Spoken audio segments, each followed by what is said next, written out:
Tes, tes. Tes. Suara jelas? Jelas, Pak. Aman, Pak. Jelas, Pak.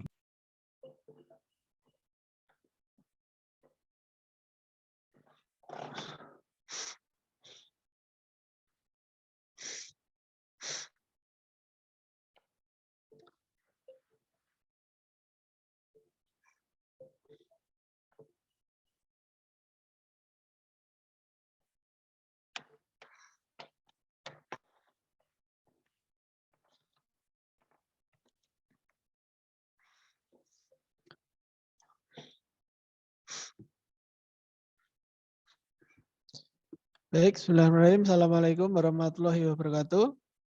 Waalaikumsalam warahmatullahi Warahmatullahi wabarakatuh. Selamat malam rekan-rekan mahasiswa. Jumpa kembali kita di perkuliahan malam hari ini di mata kuliah Arsitektur dan Organisasi Komputer. Baik, sebelum pertemuan malam ini kita mulai, kita awali dulu dengan berdoa. Semoga apa yang kita lakukan nanti bisa bermanfaat. Berdoa dimulai. Cukup? Silakan bisa dihidupkan dulu kamera videonya.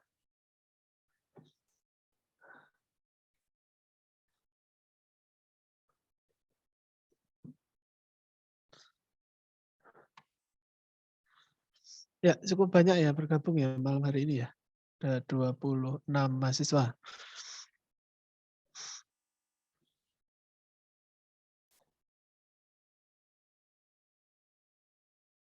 Baik, saya akan presentasi dulu ya, seperti biasa.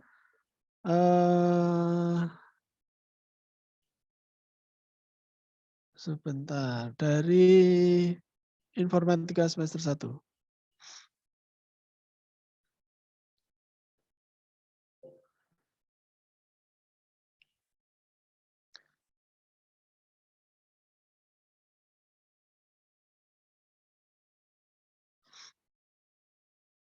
Tanggal 18.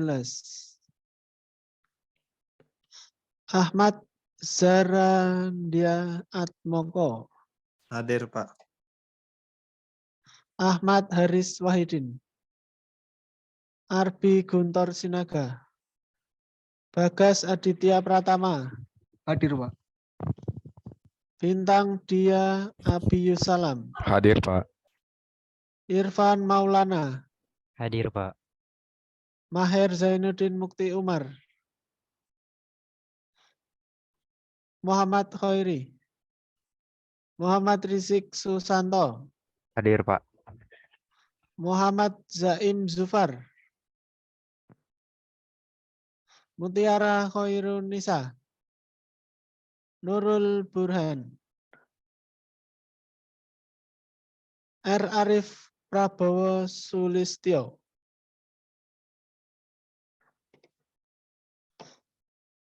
Belum? Reynaldi Bagas Pangestu. Hadir, Pak. Reza Dewa Mahesa. Usama Putra Andita. Belum? Yagi Christopher Sumule. Hadir, Pak. Hadir.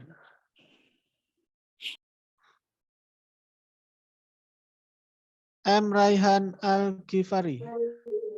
Hadir, Pak. Fauzan Hibatullah. Hadir, Pak. Gista Rahguna Putri. Hadir, Pak. Oke.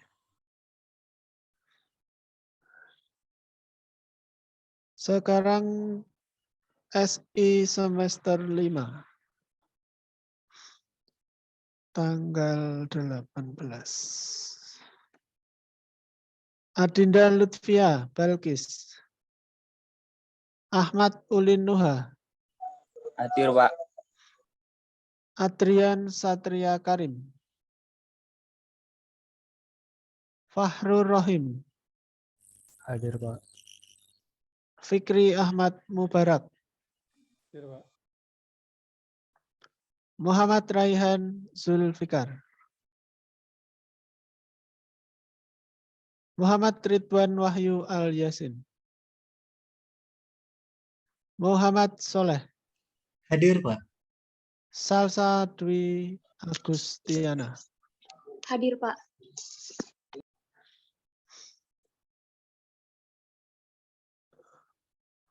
TI semester 5.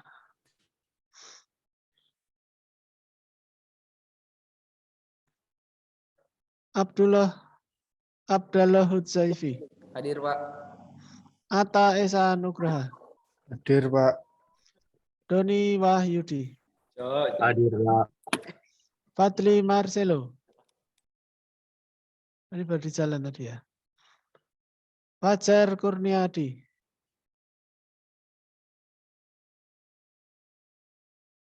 Belum?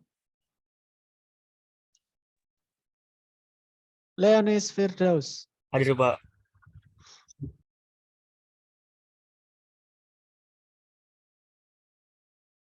Sorry.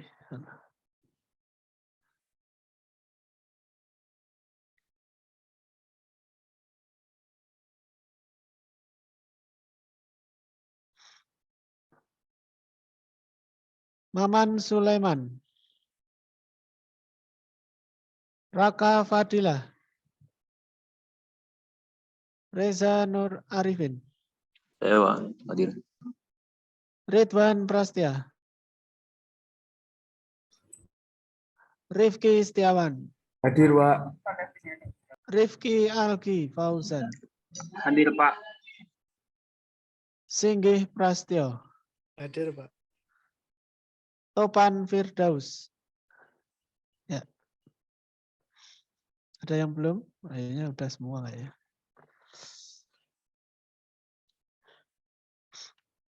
Baik, rekan-rekan mungkin di pertemuan minggu lalu ada yang mau ditanya untuk perkuliahan di malam hari ini.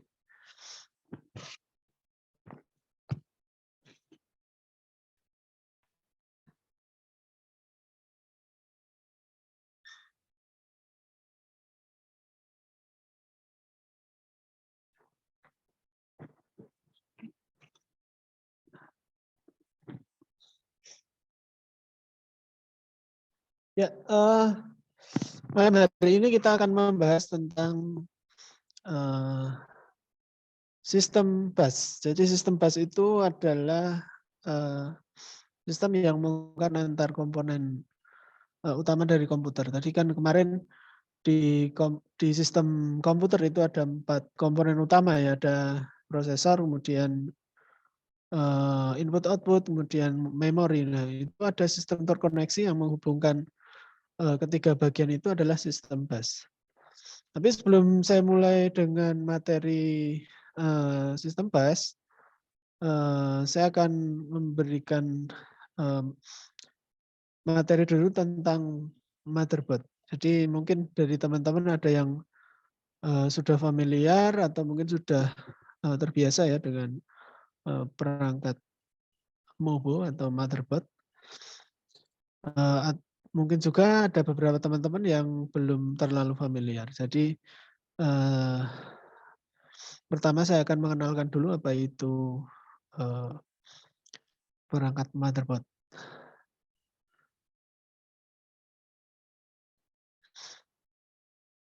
Di pertemuan ketiga.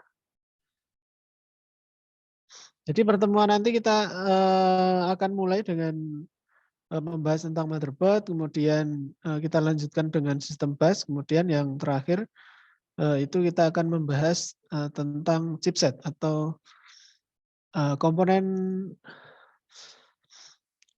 komponen perangkat komputer yang banyak dipakai atau sedang tren saat ini, atau maksudnya teknologi yang terkini lah terkait dengan teknologi hardware atau hardware komputer lebih tepatnya. Oke, kita akan mulai dulu dengan perkenalan tentang motherboard dulu. Nanti kalau ada pertanyaan silakan bisa di chat aja.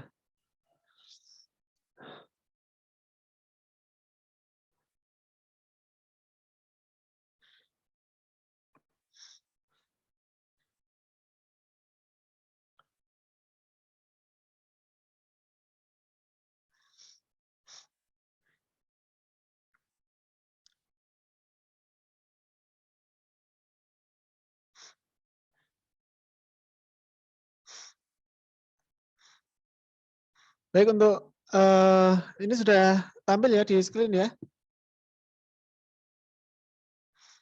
Sudah, Pak. Sudah ya, oke. Suara saya sudah Sudah, jelas? Pak. Sangat jelas, Pak. Yes, Pak.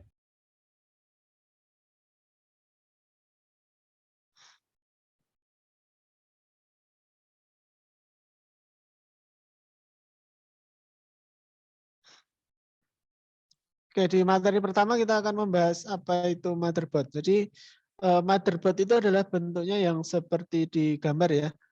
Nah, itu ada berbagai macam komponen, itu ada nomornya mulai dari nomor 1 sampai nomor 24.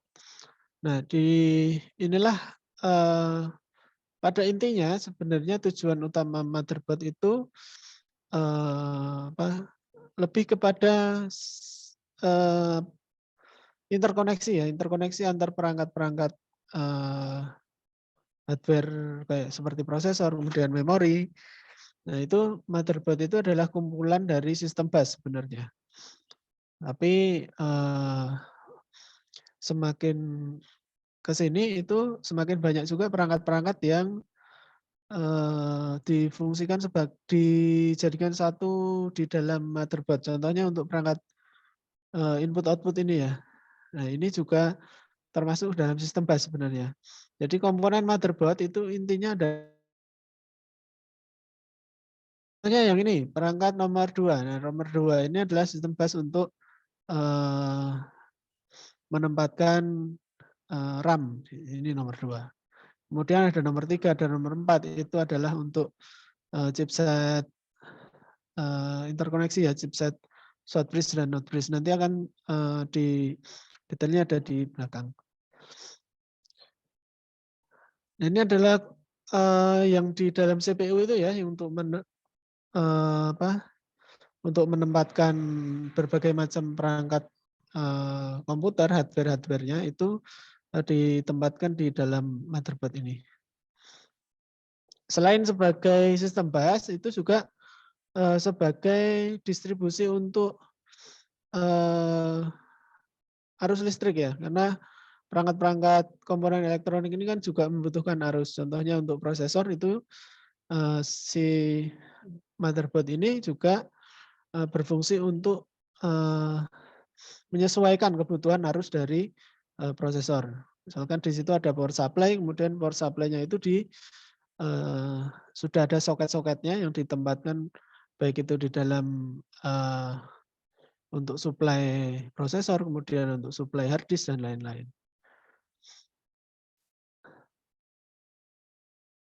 Jadi tujuan fungsi utamanya ada 2 itu sebenarnya. Nah, kemudian kita akan membahas satu persatu ya tentang komponen-komponen apa yang sesuai dengan penomoran ini serta fungsinya itu untuk apa. Nah, kita akan mulai di nomor yang pertama. Yang pertama itu yang ini ya. Yang pertama itu adalah soket prosesor. Nah, soket prosesor ini fungsinya adalah untuk menempatkan prosesor atau tempat di mana prosesor itu nanti dipasang. Jenis soketnya itu menentukan prosesor apa yang dipasang. Jadi soket prosesor ini belum tentu sama ya antar satu versi motherboard dengan satu versi motherboard yang lain. Nah, itu biasanya untuk yang menentukan adalah di seri prosesornya.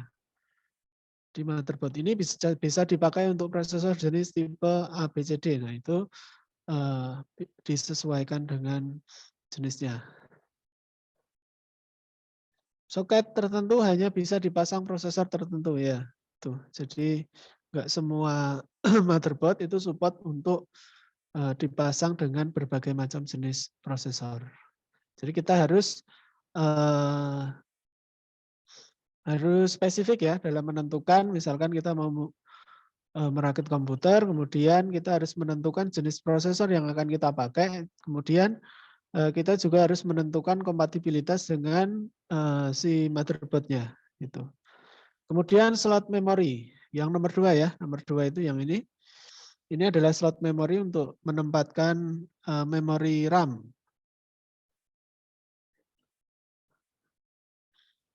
Nah, slot ini digunakan untuk memasang memori utama pada komputer. Jenis slot memori juga berbeda tergantung sistem yang digunakan. Jadi jenis slot memori ini juga ada beberapa macam ya, tergantung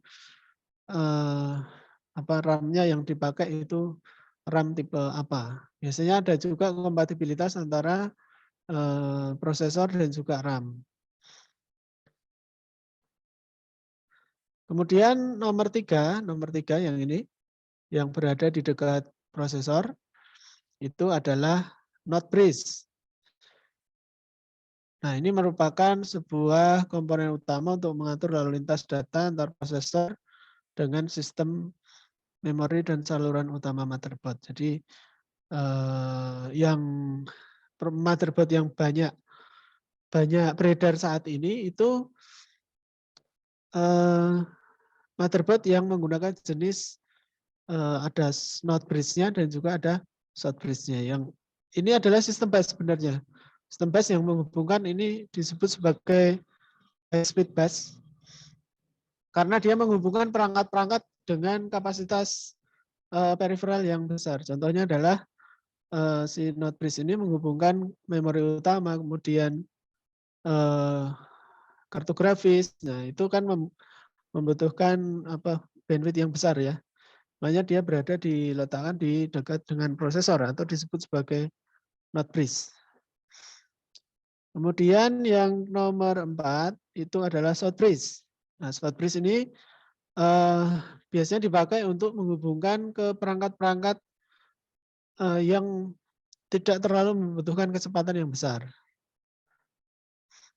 Short bridge ya. Contohnya adalah perangkat input-output gitu. Itu biasanya disambungkan ke short bridge, kemudian LAN dan lain-lain gitu. Itu dihubungkan ke short bridge atau chip short bridge ya. Kemudian nomor 5 yang ini adalah PCI Express. Ini biasa dipakai atau digunakan untuk menghubungkan kartu grafis atau VGA. Nomor 5, PCI Express X16. Ini slot untuk VGA generasi terbaru. Kemudian slot PCI Express X1, ini slot kartu grafis juga, tapi untuk yang generasi lama. Jadi kita perlu mengecek setiap peripheral per device-nya, kemudian kita juga harus memastikan di sisi kompatibilitasnya. Antara kita membeli kartu grafis VGA jenis apa, terus dia menggunakan biar posisi atau biar kecepatannya bisa maksimal, itu dia bisa menggunakan bus tipe apa, PCI Express yang berapa gitu. Itu harus spesifik kalau kita kecepatan yang bisa lebih maksimal. Kemudian ada slot AGB, ini juga bisa dipakai atau bisa dipasang untuk kartu VGA. Nah, AGB ini dulu juga cukup populer ya sebelum muncul adanya PCI Express. Yang AGB yang ini ya, nomor 7. Biasanya AGB itu warnanya agak coklat gitu, coklat tua itu biasanya slotnya AGB. Nah, ini juga ada VGA tertentu yang jenisnya memang menggunakan jenis slot AGB. Kemudian slot PCI biasa ya, ini slot PCI, ini yang biasanya warnanya putih, itu untuk memasang macam-macam ya kartu dengan kecepatan di bawah slot AGB dan PCI Express. Jadi antar bus PCI ini ini PCI Express, PCI, kemudian AGP itu rata-rata yang menentukan paling utama adalah dari sisi kecepatan atau lebar bandwidth yang dihasilkan oleh si bus ini, gitu. Nah, ini adalah PCI biasa ya, PCI biasa.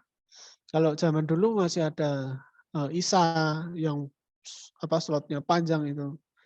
Tapi untuk generasi sekarang itu sudah nggak dipakai. Slot PCI ini biasanya dipakai untuk kartu LAN. Itu juga bisa. Kemudian sound card itu juga bisa dipasang di PCI biasa, PCI yang ini, yang PCI biasa. Tapi rata-rata sekarang untuk sound kemudian untuk untuk LAN itu sudah on board seperti ini ya. Ini sudah on board atau tertanam di dalam motherboard. Nah, sebenarnya busnya yang digunakan juga sama. Gitu. Dia juga menggunakan PCI. Walaupun dia tertanam secara on board. Kemudian ada BIOS yang kecil, bentuknya bulat. Kemudian CMOS atau baterai CMOS ya, itu untuk memberikan daya pada BIOS pada saat pertama kali komputer dihidupkan kan itu harus mengecek peripheral yang ada di dalamnya, kompatibilitas dan lain-lain. Nah itu sumber dayanya menggunakan dari BIOS atau dari baterai CMOS. Kemudian yang nomor 11 adalah port SATA, yang 11. Nah, ini 11 ini yang warnanya hitam, ada 4 ini. Ini adalah port SATA atau yang biasa kita pakai untuk hard disk atau untuk external memory hard disk yang menggunakan tipe hard disk SATA. Atau bisa juga menggunakan SSD yang tipenya SATA. Itu juga bisa dipasang ke dalam port yang warnanya hitam ini, yang nomor 11. Yaitu untuk hard disk. 11 ya. Kemudian nomor 12 itu adalah port IDE. Merupakan tarmuka untuk menyimpan sebelum generasi SATA. Jadi dulu sebelum munculnya port 11 ini, atau port SATA ini, port nomor 12 ini yang banyak dipakai atau banyak digunakan. Itu bentuknya panjang ini, nomor 12, itu adalah port IDE. Jadi biasanya ada, kalau yang tipe-tipe zaman dulu sebelum munculnya SATA, ini ada 2. Oh ini ada. 12 dan 13 itu adalah port IDE. IDE 1 dan IDE 2. Oh ini ternyata yang nomor 13 itu bukan untuk port IDE ya, itu untuk port floppy. Ini floppy itu udah hampir sudah nggak ada yang menggunakan paling. Tapi ini untuk tipe motherboardnya lengkap sekali. Ada port IDE itu untuk hard disk sebelum generasi SATA atau hard disk IDE. Hard disk yang kabelnya besar-besar itu. Kemudian untuk floppy ini untuk jumlah pin-nya itu biasanya lebih kecil ya. Lebih kecil dibanding dengan port IDE, tapi bentuknya hampir sama atau mirip. Itu yang pakai disket zaman dulu. Itu bentuknya yang seperti ini. Kelihatannya hampir sama ya. Makanya tak pikir ini DE1, ini DE2. Ternyata ini yang untuk floppy. Nah, perbedaannya adalah di jumlah pin. Jumlah pin antara IDE dan untuk floppy ini lebih sedikit. Atau lebih kecil ya. Itu nomor 13. Kemudian kita lanjut ke nomor 14. Itu untuk port power. Untuk memberikan daya pada sistem komputer. Mana nomor 14? Nomor 14 itu yang ini. Nah, ini dihubungkan ke dalam power supply. Jadi power supply itu nanti untuk menghidupkan berbagai macam perangkat ini, itu menggunakan suplai listriknya dari ini. Ini port nomor 14 ini. Kemudian nomor 14, nomor 15. Nomor 15 adalah back panel. Merupakan kumpulan port yang biasanya diletakkan di belakang casing atau wadah komputer. Port atau colokan yang biasanya ada di belakang casing komputer PC. Nomor 15. Oh ini ya. Nah ini isinya ini. Ini perangkat-perangkat yang on-board atau sudah tertanam dalam motherboard. Contohnya untuk sound, kemudian untuk LAN, ini RJ45 ya untuk LAN, kemudian USB, HDMI, dan lain-lain biasanya tersedia di panel ini. Untuk VGA, kemudian untuk PS2, itu untuk untuk keyboard dan juga untuk mouse. Tapi rata-rata untuk keyboard dan mouse bisa juga dipasang menggunakan port USB. Ini detailnya nanti bisa dilihat di yang ini ya. Ada port RJ45, port USB, dan port audio. Nah, ini seputar pengenalan untuk perangkat motherboard. Dan nanti saya kira untuk lebih detailnya bagaimana instalasi komputer dan lain-lain itu di YouTube juga sudah banyak sekali orang yang mendemokan bagaimana instalasi perangkat komputer, perangkat CPU ya. Bagaimana memasang prosesor, kemudian memasang RAM, power supply. Yang penting yang utama yang perlu diperhatikan adalah dari sisi kompatibilitas antar device atau antar perangkat. Prosesornya, kemudian RAM, VGA, kemudian tipe motherboard. Nah, itu semuanya harus kompatibel atau dalam satu linear generasi ya. Jadi harus berada dalam generasi yang sama.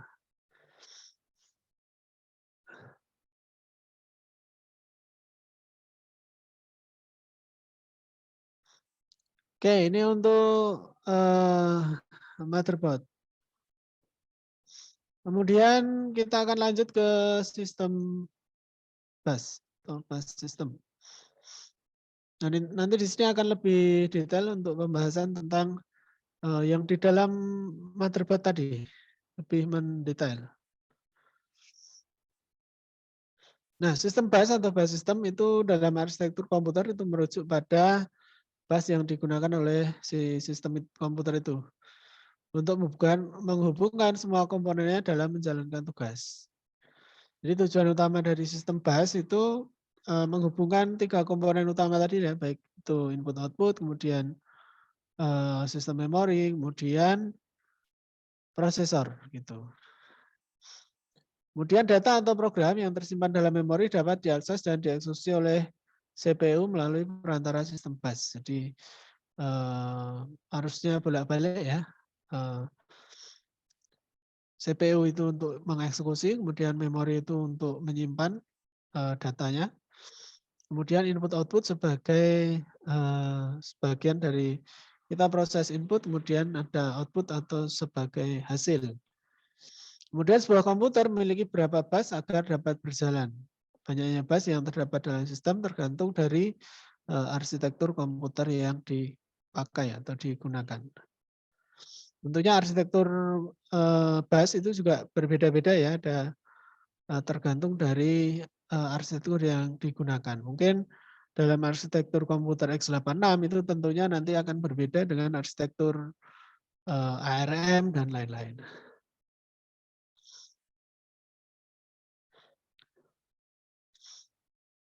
Kemudian bus adalah sarana pengangkut atau saluran yang terdapat dalam suatu mikroprosesor atau CPU untuk menghubungkan prosesor dengan dunia luar. Jadi di dalam CPU itu juga ada sistem busnya sendiri. Kemudian melalui sarana bus, mikroprosesor mampu menerima data atau mengirimkan hasil pengolahan keluar sistem mikroprosesor dan mampu untuk menghubungkan ke perangkat-perangkat pendukungnya. Nah, dalam CPU atau dalam mikroprosesor itu selalu terdapat 3 sistem bus dasar, yaitu data bus, kemudian address bus, kemudian control bus. Nah, data bus itu datanya ya yang diangkut, kemudian address bus itu alamatnya, alamat yang dituju itu apa, data bus adalah datanya, kemudian control bus itu yang menentukan kapan data itu akan dieksekusi. Misalkan contohnya control bus itu akan yang bertugas untuk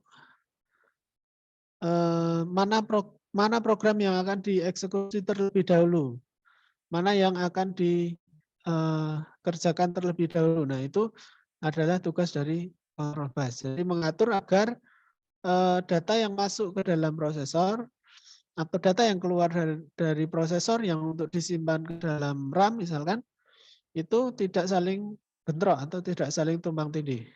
Nah, itu adalah yang berfungsi sebagai control bus.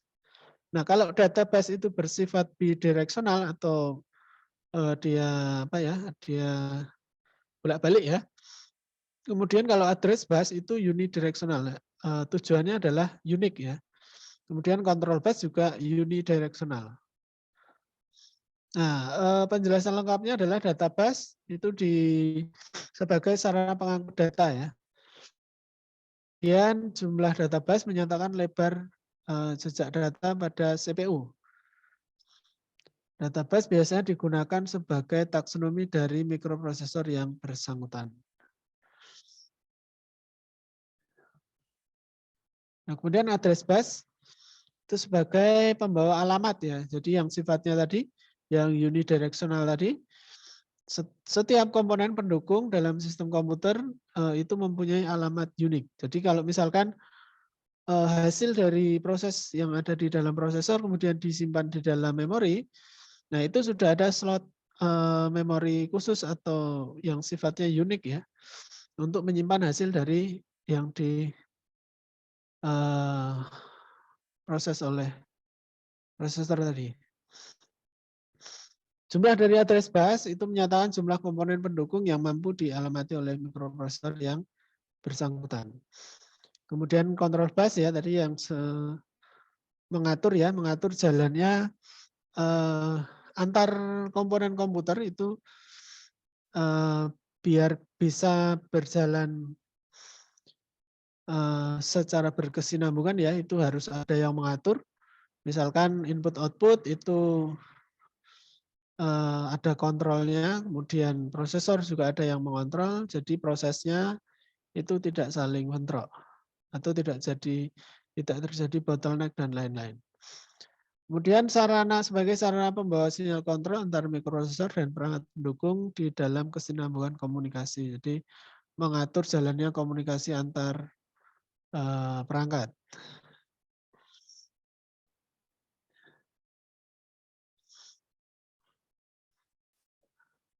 Nah, sebuah komputer dasar itu terdiri dari CPU, memori, input, output yang saling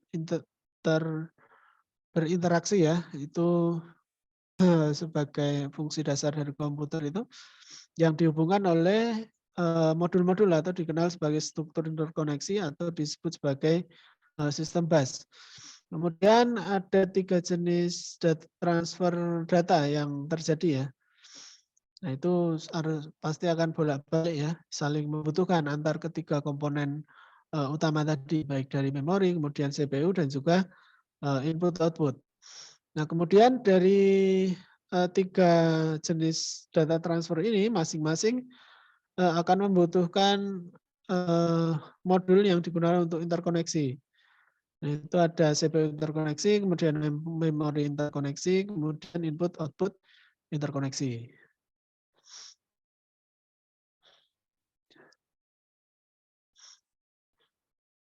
Nah, itu kalau kita membaca dari gambar ini bahwa kalau di dalam CPU itu ada 3 input utama ya, ada instruksi, kemudian ada data, kemudian ada sinyal kontrol. Kemudian outputnya dari CPU itu adalah data dari hasil pengolahan ya, kemudian ada kontrol atau yang untuk melakukan pengaturan. Kemudian di dalam proses memori atau memori interkoneksi itu inputnya adalah write atau read, menulis atau membaca ya, kemudian alamat, kemudian ada datanya juga. Kemudian output dari memori itu berupa data. Nah, kemudian kalau di dalam sistem interkoneksi input output ya, di sini ada read, ada write, kemudian ada alamat, eksternal, internal, kemudian outputnya itu ada internal, kemudian eksternal, kemudian ada interrupt atau interupsi. Nah, dalam arsitektur komputer itu arsitektur bus ya, dalam arsitektur sistem interkoneksi bus itu ada control bus, kemudian ada address bus, kemudian ada data bus yang tadi ya, yang itu saling terhubung atau saling menghubungkan komponen-komponen utama yang ada di dalam komputer, baik itu CPU, kemudian memori, kemudian input, output.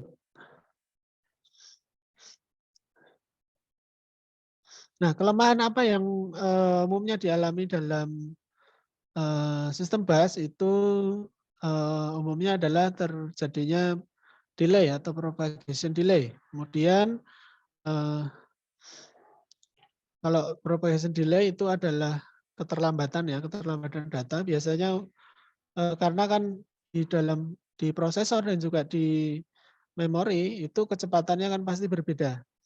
Karena komponen-komponen yang digunakan atau dipakai untuk membangun sebuah sistem baik di prosesor atau di memori itu berbeda, maka akan terjadi ketimpangan dalam kecepatannya. Nah itu kalau misalkan memori tidak bisa mengimbangi dari kecepatan proses yang ada di dalam prosesor, itu umumnya nanti akan terjadi delay. Nah kemudian yang kedua adalah bottleneck itu adalah kita bisa menganalogikan seperti leher botol ya. Leher botol itu yang di dalam itu besar, kemudian yang di ujung adalah kecil. Kalau kita misalnya kita menuang air ke dalam botol, kemudian kita balik, kita tuang, itu kalau airnya kita ibaratkan sebagai data, maka air yang keluar itu sedikit demi sedikit kan. Nah, terjadi banyak antrian atau kalau di dalam kita analogikan dalam pembayaran tol ya, itu terjadi macet di situ. Karena yang keluar itu lebih sedikit, kemudian data yang ngantri itu sangat banyak. Ini bottleneck juga banyak sekali dialami atau di dalam kondisi sistem jaringan itu sangat umum sekali untuk menganalogikan bottleneck. Mungkin kalau dalam sistem komputer nggak terlalu terasa ya, tapi kalau di sistem jaringan itu antara kita melakukan proses atau kita menggunakan data di dalam komputer atau data internet ya, kita menggunakan data internet dengan bandwidth yang tersedia itu tidak seimbang. Nah, itu biasanya terjadi bottleneck. Kemudian untuk mengatasi permasalahan tersebut dibuat meningkatkan efisiensi sistem.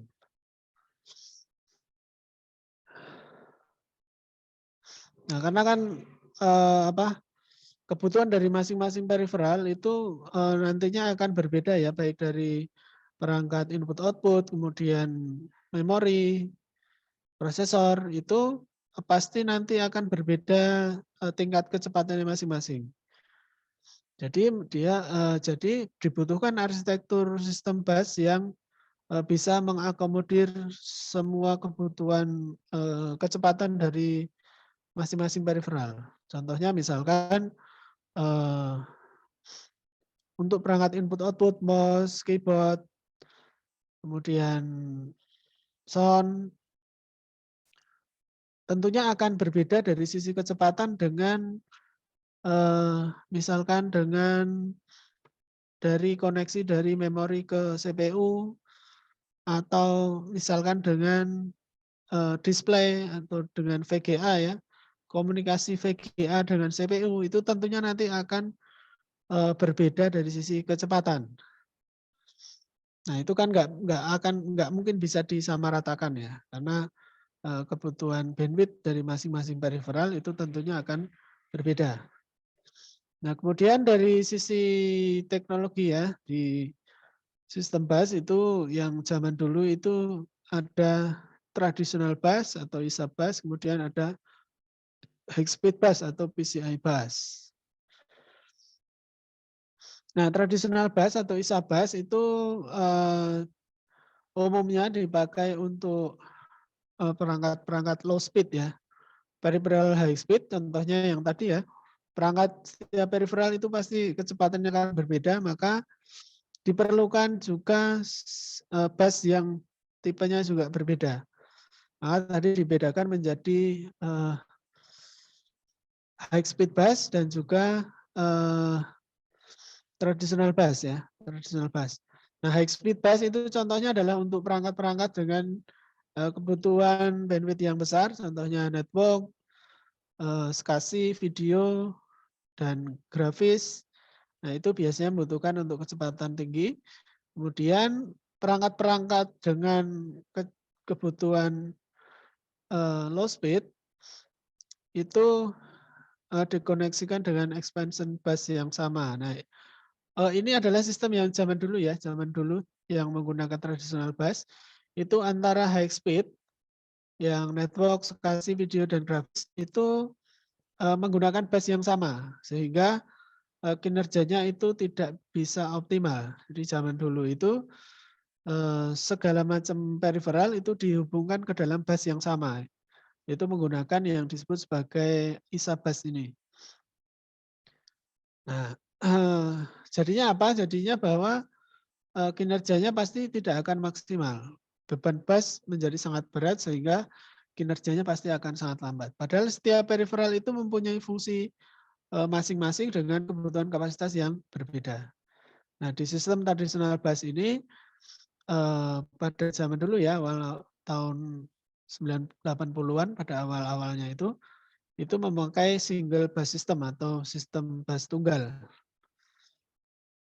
Yang diterapkan jenisnya contohnya di IBM ya, di seri 8088 ini menggunakan single bus system. Nah, ini contohnya seperti ini ya. Ini yang tradisional bus, ini sistem busnya. Kemudian prosesor itu dihubungkan, sistem bus ini juga menghubungkan ke network, SCSI, modem dan serial menggunakan expansion bus. Nah, ini pada bus tradisional itu berada dalam satu bus yang sama. Makanya kinerjanya menjadi lebih lambat. Kemudian pada high speed bus, itu bus kecepatan tinggi untuk koneksi peripheral dengan kecepatan tinggi, video, grafis, network. Kemudian expansion bus itu digunakan untuk koneksi peripheral kecepatan rendah seperti modem, fax, serial. Kemudian beban sistem bus menjadi lebih ringan sehingga kinerjanya menjadi lebih cepat. Contohnya adalah PCI ya.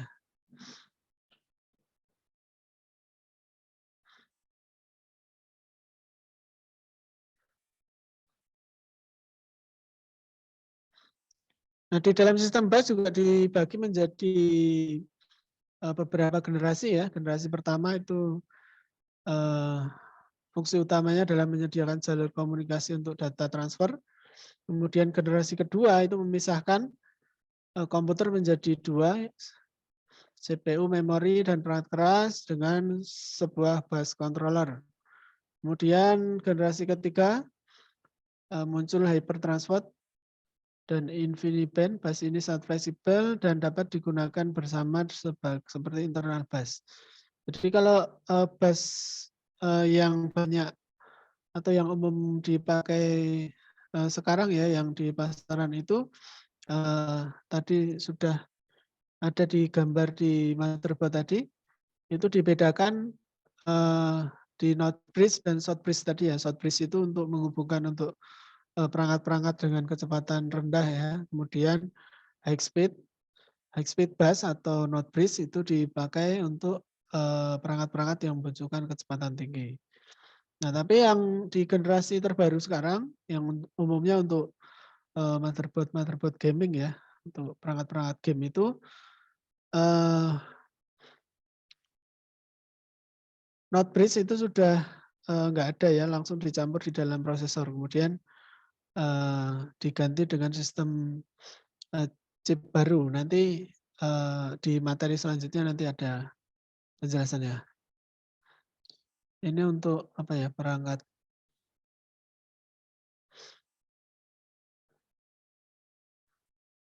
tipe-tipe bus ya yang pada awal-awal dulu, nanti bisa dibaca-baca.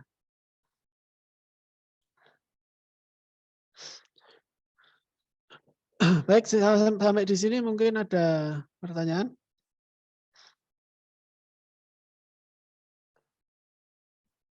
Belum, Pak. Ya. Oke, kita break dulu ya. Nanti kita kembali lagi di jam 8.30. Baik, Pak.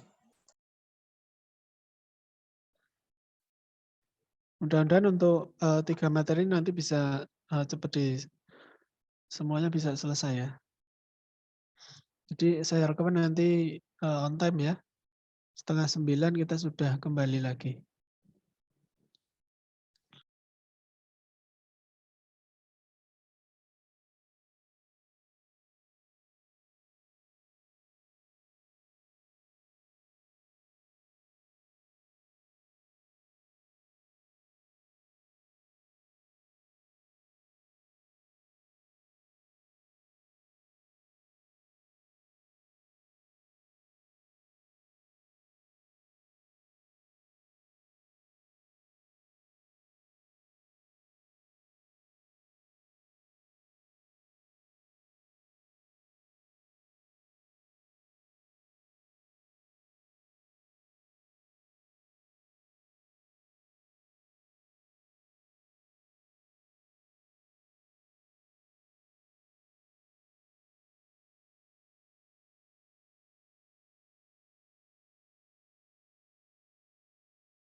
Tes.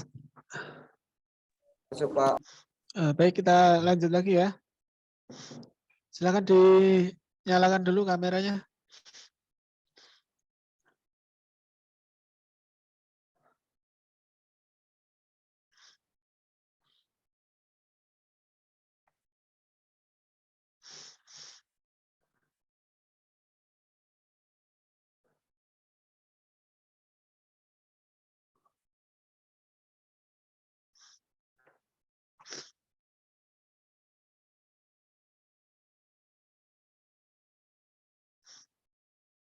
Baik, ini contoh-contoh perkembangan dari awal mula dibuat. Ini saya akan next saja. Nanti bisa dibaca sendiri dan saya upload di e-learning. Ini perkembangan di BAS saja.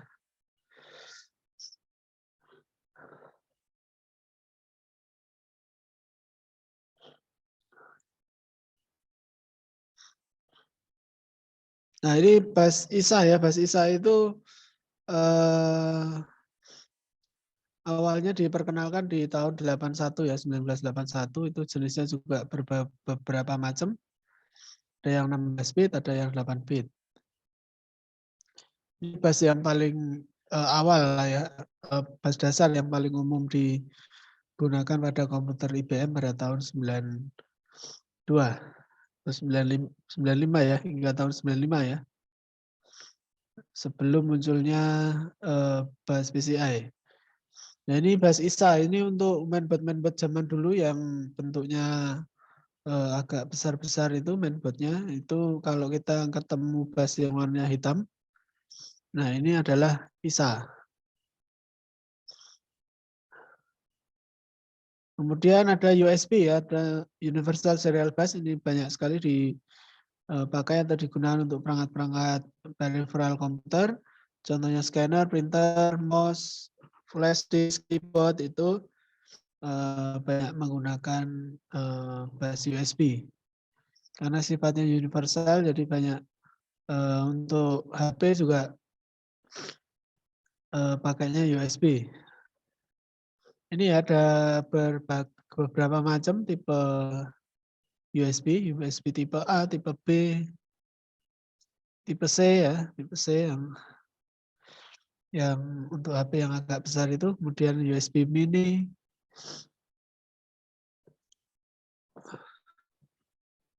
Ini standarnya standar IEEE ya. Kemudian penggunaannya itu tergantung dari perangkat yang dipakai. Ini yang contohnya yang familiar yang USB tipe A ini ya. Berbagai macam kecepatannya ya, kecepatannya juga macam-macam. Sampai saat ini mungkin kecepatannya berapa? Tipe USB 3 ya. Nah, kemudian ini tadi yang di peripheral komputer di mainboard tadi, ini adalah bus IDE. IDE connector itu menghubungkan motherboard dengan hard disk, CD-ROM, DVD, dan lain-lain. Sebelum munculnya SATA ya. Ini, tapi mungkin beberapa perangkat komputer juga masih ada yang menggunakan tipe IDE connector ini. Kemudian SATA, serial ATA, atau bus SATA ini digunakan untuk menghubungkan perangkat-perangkat seperti hard disk, CD-ROM, DVD yang memang menggunakan port SATA. Nah, tujuannya adalah kalau menggunakan kabel IDE itu kan kabelnya besar ya, kabelnya besar-besar. Itu juga kelihatannya semrawut kalau berada di dalam CPU itu. Kemudian yang selanjutnya tentunya dari sisi kecepatannya antara IDE tadi dengan SATA juga tentunya lebih baik yang SATA ya, kecepatannya juga lebih bagus. Nah, ini untuk kabelnya ya, kabel SATA. Tadi portnya yang warnanya hitam yang berada di motherboard tadi.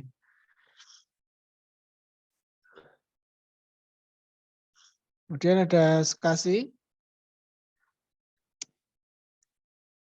Ini Biasanya juga dipakai untuk perangkat-perangkat peripheral, scanner, printer, dan DVD. Itu juga ada yang menggunakan port tipe SCSI. Nah, kalau kita lihat dari sisi kecepatan, SCSI itu dari sisi kecepatan lebih baik ya, lebih bagus dibanding dengan yang tipe IDE. Ini kalau dari sisi kecepatan putaran ya, kalau di piringan hard disk itu, kalau dia menggunakan hard disk jenis IDE itu 5.400 sampai 7.200 RPM, rotation per menit. Kemudian SCSI itu bisa 2 kali lipat ya, 10.000 sampai 12.000 RPM.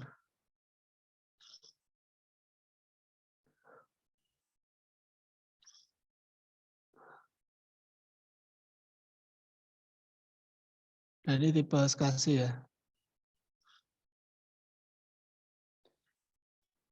Nah, kemudian di awal tadi saya juga menyinggung ya, ada node bridge, ada short bridge. Nah, itu node bridge itu dipakai untuk menghubungkan peripheral atau perangkat-perangkat yang membutuhkan kecepatan tinggi. Disebut node bridge karena dia berada di chip yang berada di dekat dengan prosesor. Jadi semakin dekat dengan prosesor, otomatis jarak panjangnya ya, panjang busnya menjadi lebih pendek. Jadi dari sisi kecepatannya juga kapasitas bandwidth-nya tentunya akan menjadi lebih besar atau lebih lebar. Nah, di sini node bridge itu menghubungkan menghubungkan kartu grafis ya. Contohnya ini ada bus AGB, kemudian ada PCI Express, mungkin ada memori utama ya. Jadi kemudian dihubungkan ke node bridge yang dihubungkan langsung ke dalam prosesor. Sementara untuk hubungan dari node bridge ke prosesor itu disebut sebagai FSB atau frontside bus. Itu yang jalurnya paling lebar ya atau paling besar untuk menghubungkan antara node bridge dengan prosesor. Kemudian short bridge itu rata-rata dipakai untuk menghubungkan perangkat-perangkat atau peripheral yang nggak membutuhkan kecepatan yang terlalu tinggi. Jadi kalau kita menilai dari gambaran dasarnya ya, bahwa perangkat-perangkat yang terhubung ke dalam short bridge itu lebih lambat dibanding perangkat yang terhubung langsung di dalam node bridge gitu. Nah, contohnya yang terhubung dalam short bridge itu adalah hard disk ya, bus, kemudian PCI bus yang terhubung ke perangkat LAN, kemudian ke sound, kemudian ke perangkat input-output yang lain, contohnya mouse, keyboard. Nah, itu dia terhubungnya ke short bridge.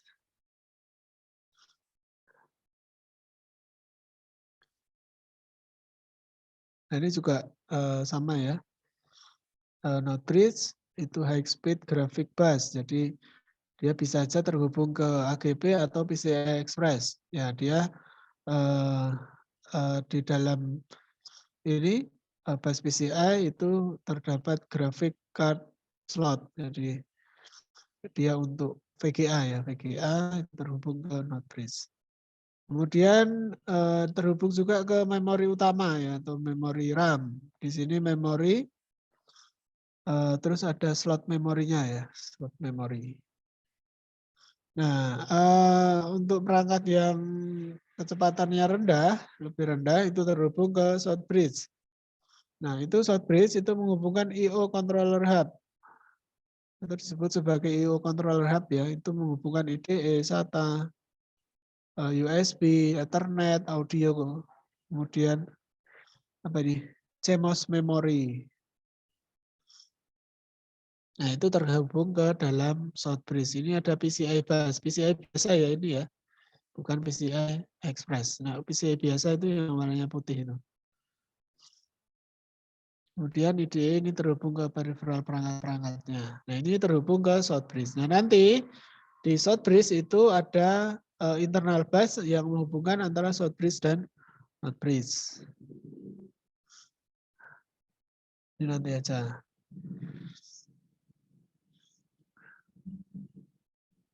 Ini jenis-jenis bus ya. Ini contohnya yang bus AGP, Accelerate Graphic Pod. Ini untuk menggantikan bus ISA ya. Bus PCA biasa ya, sebelum munculnya PCA Express. Ini juga tipe VGA-nya juga macam-macam. Nah, ini contohnya bus AGP yang warnanya coklat tua. Tapi ya nggak mesti juga, nggak mesti warnanya coklat. Nah, ini dari sisi kecepatan ya, dari pengembangan dari bus AGP mulai dari tahun 96 sampai tahun 2000. Itu bisa menghasilkan throughput sampai mulai dari 266 MB per second sampai di tahun 2000 ya. 2000 itu menghasilkan kecepatan 2133 MB per second. Nah, kemudian selain dari sisi meningkatnya kapasitas throughput ya, kemudian penggunaan tegangannya juga menurun mulai dari awalnya itu membutuhkan 3,3 volt sampai di tahun 2000 itu hanya membutuhkan 1,5 volt. Jadi rata-rata perkembangan dari sisi hardware komputer baik dari sisi prosesor, kemudian VGA, kemudian RAM, kemudian bus ini biasanya adalah peningkatan di sisi kapasitas atau kapasitas throughput atau kapasitas bandwidth, kemudian penurunan dari sisi konsumsi daya yang digunakan. Nah, ini bus PCI yang warna putih ya, PCI. Nah, bus PCI masih digunakan sampai sekarang hingga keluar versi terbaru yaitu PCI Express. PCI Express yang digunakan untuk perangkat-perangkat grafis.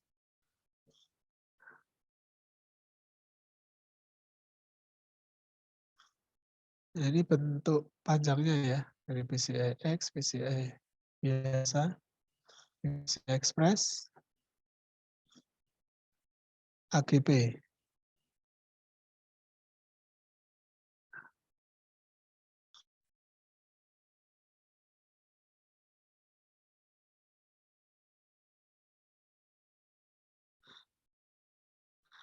Nah, ini juga perkembangan dari PCI Express ya, PCI Express dari kecepatannya, dari sisi kecepatan.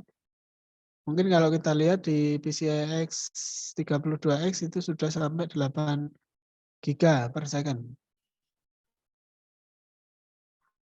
Nah, ini untuk secara perkembangan dari PCI, dari PCI Express, itu saat ini juga masih dikembangkan terus ya. Nah, nanti bisa dibaca lebih detail. Hanya ini hanya untuk perkembangan-perkembangan dari bus, mulai dari PCI, kemudian PCI Express, kemudian AGP, kemudian ISA ya. ISA saat ini juga sudah nggak banyak dipakai atau nggak digunakan. Kemudian saya akan lanjut ke materi yang ketiga yaitu tentang chipset. Ini hubungannya adalah dengan perangkat hardware di generasi sekarang ya. Generasi sekarang yang banyak dipakai atau banyak digunakan. Ini saya ambil dari materi dari situsnya Intel langsung. How to choose a motherboard. Jadi kemarin kan saya sempat menyinggung masalah material alam ya, yang disebut sebagai silikon. Nah, silikon itu adalah material alam yang paling pintar. Kemarin saya sebutkan sebagai material yang paling pintar karena dipakai atau digunakan sebagai material utama dalam pembuatan transistor ya. Transistor kemudian transistor itu dipadatkan semakin padat menjadi bentuk chip yang dipakai untuk sistem prosesor, kemudian dipakai juga untuk chipset. The chipset is a silicon backbone integrated into the motherboard to work with specific CPU generation. Jadi setiap generasi sampai generasi saat ini itu bahan utama pembuatan chipset itu adalah silikon. Kemudian it relay communication between the CPU and the many connected storage and expansion device. Jadi chipset itu mengkomunikasikan antara CPU dan banyak perangkat peripheral. Contohnya yang tadi ya, storage, kemudian expansion device. Expansion device itu bisa external memory, bisa perangkat input output. Kemudian the classic chipset design common to chipset for Intel Pentium processor family was divided into the north bridge and south bridge. Jadi di classic design yang awal, yang familiar atau yang umum dipakai itu chipsetnya menggunakan north bridge dan juga south bridge. Tadi sudah saya sampaikan bahwa north bridge itu umumnya dipakai untuk menghubungkan perangkat-perangkat dengan tipe kecepatan tinggi. Dan saat ini arsitektur komputer masih memakai konsep atau desain dengan bentuk north bridge dan south bridge. Nah, umumnya yang sama ya dengan slide saya sebelumnya, itu misalkan contoh ini ada Intel Core 2 prosesor di 2 core, itu terhubung ke dalam north bridge yang dihubungkan dengan bus FSB tadi, front side bus. Itu north bridge chip itu menghubungkan ke perangkat-perangkat yang membutuhkan tipe atau kecepatan tinggi. Ada RAM modul atau sistem memori ya. Modulnya RAM itu di sini contohnya ada 4 channel ya. Ada channel A, ada channel B ya. DDR2 misalnya contohnya. Kemudian north bridge itu chip north bridge ini juga terhubung ke PCI Express X16. Nah, ini dipakai untuk perangkat VGA atau perangkat grafis. Nah, kemudian dari south bridge itu terhubung ke south bridge. South bridge ini untuk tadi menghubungkan perangkat atau peripheral dengan tipe yang lebih tidak membutuhkan kecepatan tinggi. Ada BIOS, kemudian SATA, kemudian USB, power management, PCI biasa, PCI bus, kemudian clock generation itu terhubung ke dalam south bridge. Nah, ini adalah tipe-tipe adalah arsitektur yang familiar yang banyak dipakai di pasaran ya. In this older design, the north bridge or memory control hub was linked directly to the CPU via a high-speed interface called the system bus or FSB atau front side bus. Jadi untuk kecepatan tinggi itu north bridge terhubung ke north bridge itu disebut juga sebagai memory control hub ya di sini ya, MCH.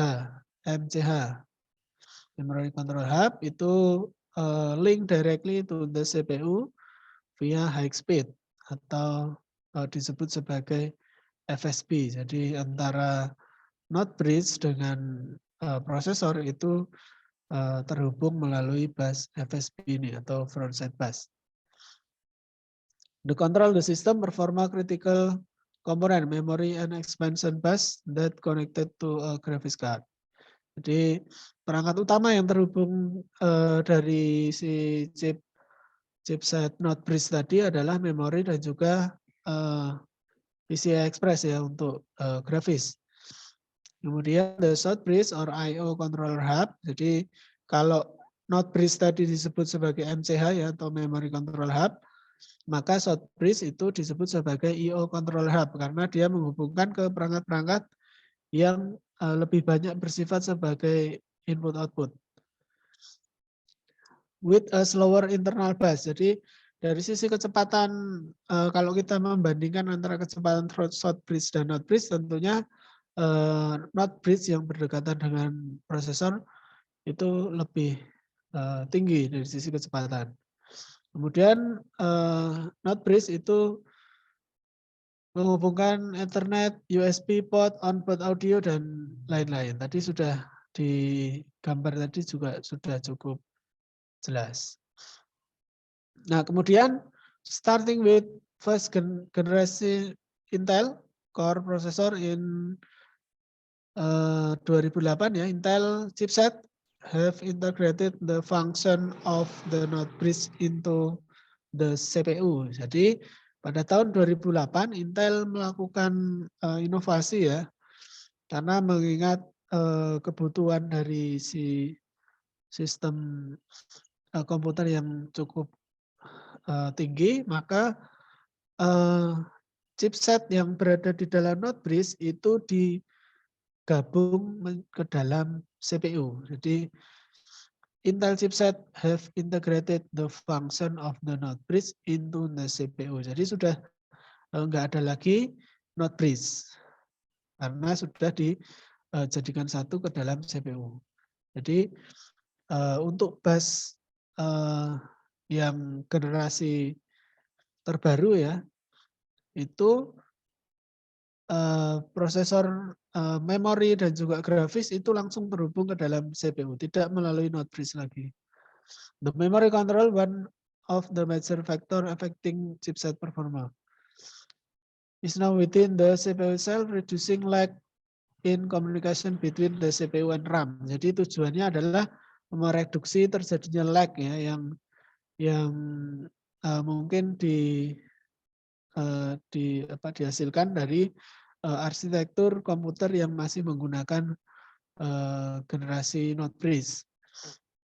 Kemudian the CPU connect to a single chip, the platform controller hub atau PCH, which control PCI lane, I/O function, Ethernet, the CPU clock, and more. Jadi kalau Node Bridge itu digabung menjadi satu di dalam CPU, nah kemudian bagaimana untuk perangkat input dan output? Nah itu digabung ke dalam satu chip yang disebut sebagai PCH ini, Platform Controller Hub. Nah ini yang mengontrol perangkat-perangkat input-output function, kemudian Ethernet, kemudian CPU clock, dan lain-lain. Kemudian otomatis dari perangkat PCH tadi yang awalnya sebagai short bridge itu ada komunikasi dengan prosesor ya, ada komunikasi dengan bus yang ada di dalam prosesor. Karena tadi Node Bridge kan sudah digabung di dalam fungsi prosesor. Nah itu yang menghubungkan adalah DMI atau Direct Media Interface. Nah, di sini High Speed Direct Media Interface atau DMI. Bus create a point-to-point connection between the CPU Memory Control Hub and the PCH. Jadi kalau yang di CPU tadi disebut Memory Controller ya, Memory Controller Hub atau MCH. Nah, kemudian dihubungkan ke PCH melalui DMI atau Direct Media Interface. Nah, ini untuk prosesor generasi sekarang yang untuk generasi Intel ya. Contohnya adalah Intel Z690 chipset. Jadi ini Intel itu mengeluarkan berbagai macam tipe chipset. Nah, ini contohnya adalah ke tipe Z690. Nah, itu biasanya kita melihatnya itu Z ini adalah generasi yang tipe paling tinggi ya. Ada tipe B atau tipe apa ya yang lain. Ada beberapa tipe itu yang membedakan nanti di sisi kecepatannya. Z ini adalah yang tipe tertinggi yang bisa di overclock. Nah, ini tadi yang MCH tadi ya, Memory Control Hub itu untuk PCI Express, kemudian HDMI, kemudian DDR5 atau untuk RAM itu terhubung langsung ke prosesor atau ke MCH tadi. Nah, di MCH ke chipset ini, IO Control Hub tadi, itu dihubungkan oleh DMI atau Direct Media Interface tadi. Nah, Intel chipset ini, Z690 ini menghubungkan ke peripheral-peripheral. Nah, ini termasuk PCI Express juga yang tipe generasi terbaru ya. Ini generasi 12. Intel generasi 12 itu Alder Lake ya kalau nggak salah. Nah, itu untuk PCI Express juga terhubung ke dalam chipset sini yang tipe PCI Express 4.0 ya.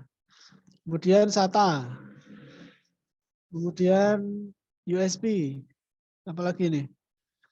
Ada Ethernet ya. Intel Integrated ini juga Internet. Internet connection ya untuk internet. Kemudian SATA 8 kali SATA 60 GB per second. Kemudian memory with solid state storage atau untuk SSD ya, untuk SSD. Ini mungkin juga menggunakan port NVMe.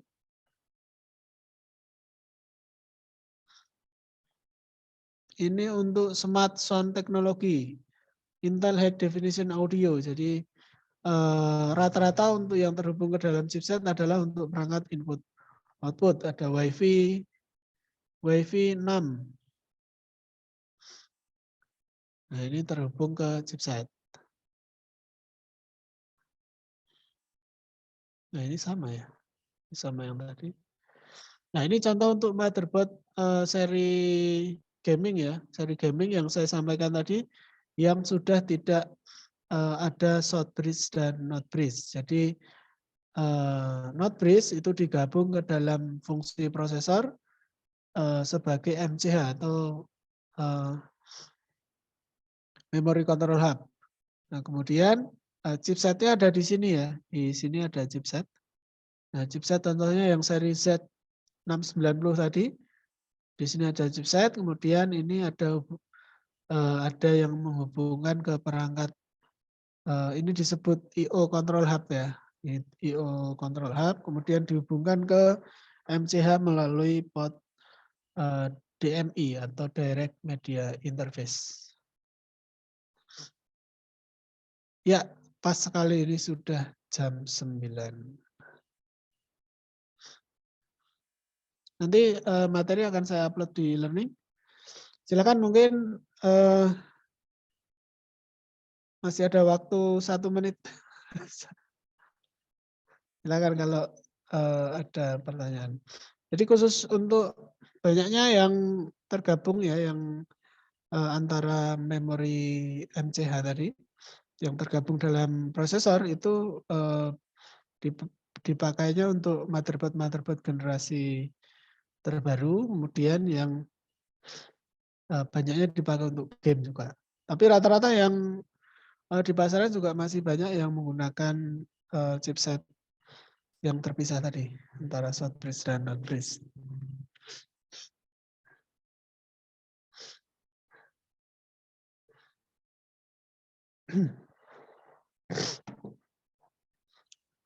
Oh iya, sebelum saya akhiri untuk yang kemarin itu ada tugas ya, tugasnya belum sempat saya upload. Tugasnya nanti yang pertama, tugas pertama itu membuat makalah tentang struktur dan fungsi komputer. Saya nggak berharap makalahnya itu tebal, berapa puluh lembar, nggak perlu. Cukup 2-3 lembar atau kurang dari 5 lembar, nggak masalah. 1-2 lembar nggak masalah. Yang penting ditulis sendiri, gitu. Nggak usah banyak-banyak, 1 atau 2 lembar cukup. Yang penting ditulis sendiri. Jangan copy paste, ya. Individu ya Pak ya? Ya, individu. Nggak usah makalah itu harus berlembar-lembar, 10 lembar, 20 lembar. Nggak usah. 1-2 lembar aja cukup, yang penting ditulis sendiri. Sambil belajar nulis buat untuk persiapan yang nanti skripsi biar nggak kagok untuk nulis manual.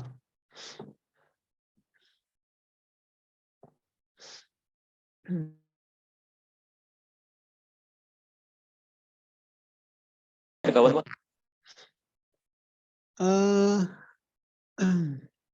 1-2 minggu lah ya, gampang kalau tugas itu. Yang penting dicek aja di learning untuk batas waktu pengumpulan. Saya pasti masih memberi tenggang waktu untuk toleransi pengumpulan. Nggak mungkin mendadak lah. Nanti kalau misalkan tugas sudah saya upload, tuh saya informasikan ke ketua kelasnya ya.